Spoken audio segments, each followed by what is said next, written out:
유럽을 중심으로 노예계약 금지 또는 어, 우리가 쉽게 알 수 있는 내용으로는 기업 중에 나이키와 관련된 사례도 있어요. 나이키가 공을 만드는데 그 공을 만드는 가난한 국가의 어린아이들이 그 공을 만들고 있는 것에 대해서 어, 이제 서양 사회에서 문제가 된 적이 있거든요.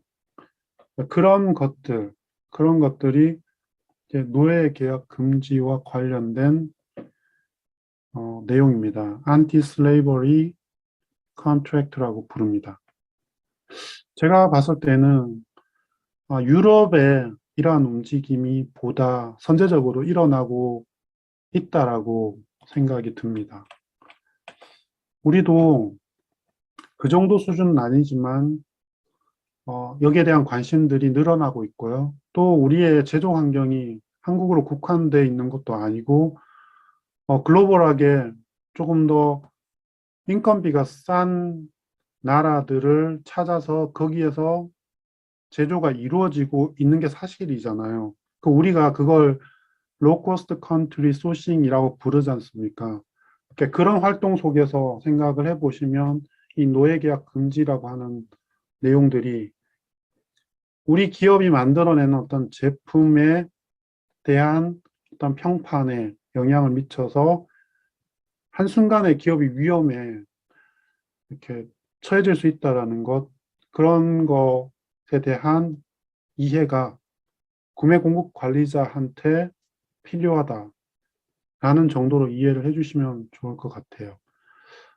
무엇보다도 물질 안전 보건 자료와 관련된 업무의 책임 또는 그런 업무와 관련된 내용이 구매 공급 관리자와 긴밀하게 연결돼 있습니다. 그래서 MSDS 먼저 이해를 하시면 좋을 것 같고, 공급사를 평가하는 과정에서 산업안전보건법에 대한 요구사항들, 산업안전보건법이 요구하는 그런 내용들에 대한 이해, 이런 것들이 필요하다. 내가 당장 업무를 하는 분야에서는 이만큼 폭넓은 내용들은 당장은 아니더라도 구매팀 전체로 보면 구매 사회적 책임이라는 카테고리 안에서 이런 활동들이 또는 이런 요구와 능력들이 있다. 이런 것들이 요구되고 있다라고 이해를 해주시면 좋을 것 같습니다. 다음으로 살펴볼 내용은 음, 구매 윤리와 관련된 내용이에요. 글쎄요. 질문을 한번 해보미래요. 지금 소속되어 있는 회사에 구매 윤리 강령 또는 구매 윤리 규정이 있나요? 라고 물어본다면 이 정도까지 되어 있는 회사의 구매팀이 잘 없어요. 잘 없으니까 선진 회사들 또는 선진 구매는 구매 윤리라고 하는 것까지 정의하고 그 관점, 그 프레임 속에서 업무를 하고 있다. 또 그런 내용들이 구매의 사회적 책임이라고 하는 것과 연결되어 있다라는 것을 이해하시는 게 초점이에요. ISM의 윤리 규정을 한번 읽어보면 이렇습니다. 구매 업무를 하면서 상대방이 윤리적으로 오해할 수 있는 행동을 하지 말라. 굉장히 당연한 이야기들이에요. 그리고 회사의 법적 대리인인 구매 관리자의 임무를 충실히 수행하라. 그 다음에 개인의 이해와 회사의 이해가 상충하는 경우 회사의 이해를 우선하라. 아니, 지금 이거 구매가 아니더라도 지금 우리 한국도 이해상충법이라고 하는 게 지금 발효가 됐어요. 왜냐하면 그 공직자들이 이제 기업과 관련된 사회이사 같은 제도를 통해서 연결돼 있는데 그렇게 이해관계 상충이 있을 때는 뭔가 이렇게 법적으로 어떤 활동을 해야 된다라고 하는 게 법제화 되어 있죠. 구매가 왜 이런 게 요구되냐면 구매가 다루는 기업에서 구매가 다루는 그 금액적인 크기가 대단히 크거든요. 산업 전체로 보면 기업이 외부로부터 조달하는 비용이 기업에서 한 60%를 차지해요. 금액적으로. 그러다 보니까 그렇게 돈을 많이 다루는 구매 공급 관리자한테 요구되는 여러 가지 윤리적인 요구사항들이 있다. 또 그만큼 책임이 있다라고 이해를 해주시면 좋을 것 같아요. 그리고 공급자에게 불법적이고 사적인 이면 계약을 요구하지 말라라는 게 있습니다. 이거는 또 생각을 해보면 우리의 뭐 공정거래법이라든지 하도급법이라는 걸 통해서 법제화되어 있는 내용이기도 합니다. 구매 업무를 하면서 알게 된 공급자의 비밀스러운 정보들을 그 정보가 이득이 되는 사람에게 누설하지 말라. 네, 약간 당연한 얘기들이에요. 또 구매 의사결정에 영향을 미칠 수 있는 어떠한 향응도 공급자로부터 제공받지 말라. 이거 다시 생각해 보면 내가 구매 계약을 하는 과정에서 받았던 여러 가지 개인적인 이득들은 아마도 생각을 해보면 그 구매 납품하는 단가 속에 다 녹여 있을 거거든요. 녹여져 있기 때문에 결과적으로는 개인의 이득을 취하면서 회사가 손해를 보게 되는 형태로 결론 지어지는 거죠. 네. 그런 내용이라고 보시면 될 것 같습니다. 구매 업무에 관련된 관련 법령을 이해하고 준수하라. 이걸 조금 더 확대해 보면 우리가 글로벌하게 생산을 하고 있어요. 그렇게 본다면 그 해당 국가의 법령을 이해하고 준수하는 것도 필요하다라고 보여집니다. 다음은 어느 경우에도 공정성과 객관성을 가지고 공급자를 상대하라. 이런 부분들도 CPSM 모듈 3에 보면 계약과 관련된 내용에서 문제로 출제되는 경우가 많아요. 예를 들면 뭐 비딩을 하는데 블라인드 비딩이라는 형태로 진행이 됐다면 그 비딩을 하는 과정에서 구매 공급자 일부가 어떤 특정한 그 공급자한테 그 가격을 알려주거나 뭐 이런 행위를 하면 공정성이라고 하는 게 어, 문제가 되죠. 그러면 그때는 어떻게 할 거냐 이렇게 질문을 하거든요. 그러면 대체로 그 문제가 요구하는 답은 공정성이 심하게 훼손됐다면 이게 맞다라고 보고 있습니다. 마지막으로 구매인으로서 직업적 자부심과 긍지를 가지고 행동하라입니다. 한번 읽어보시면서 너무 먼 나라 얘기라고 생각을 하시기보다는 구매 공급자한테 요구되는 여러 가지 책임들이 늘어나고 활동 능력이 늘어나고 그러는 과정에서 그만큼 중요한 업무를 하면서 요구되는 윤리, 기준이라고 생각을 해보시면 좋을 것 같습니다.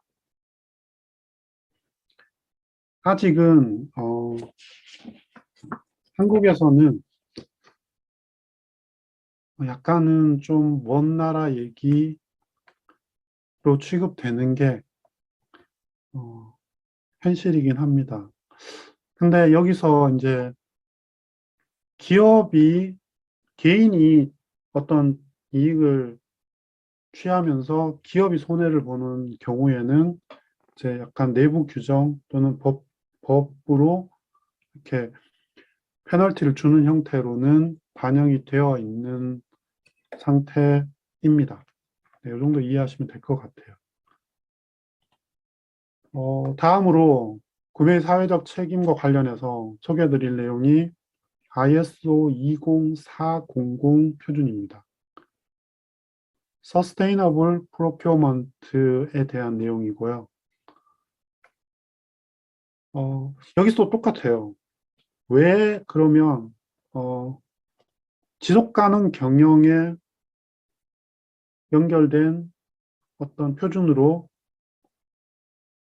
Sustainable Procurement라고 하는 표준을 만들려는 시도가 또는 그런 움직임이 있을까라고 생각을 한번 해보는 거죠.